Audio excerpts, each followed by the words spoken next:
So ఎవరి జీవితంలోనైనా నేను చెప్పే 4 చాలా మీ జీవితంలో మార్పులు చోటు చేసుకుంటాయి. గురుబలం, రాహుకేతువులు, శని. సో మెయిన్గా ఎవరికైతే శని ప్రభావం ఉంటుందో వాళ్ళకి ఖచ్చితంగా కష్ట నష్ట సమస్యలతో వాళ్ళు ఎప్పుడు చిక్కులు చికాకులు ఆందోళనలతోనే గురవుతుంటారు. మీరు మానసికంగా చాలా ప్రశాంతతను కోల్పోతారు.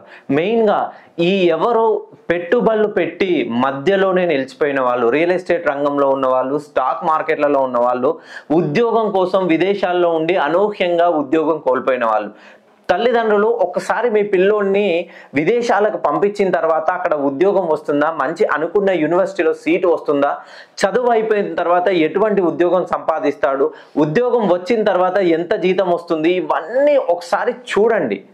ఇవన్నీ మీకు కలిసి రావట్లేదా?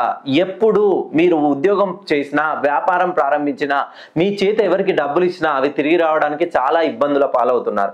దీని వలన మీ జీవితంలో ఎన్నో చిక్కు సమస్యలు ఎదురవుతున్నాయి.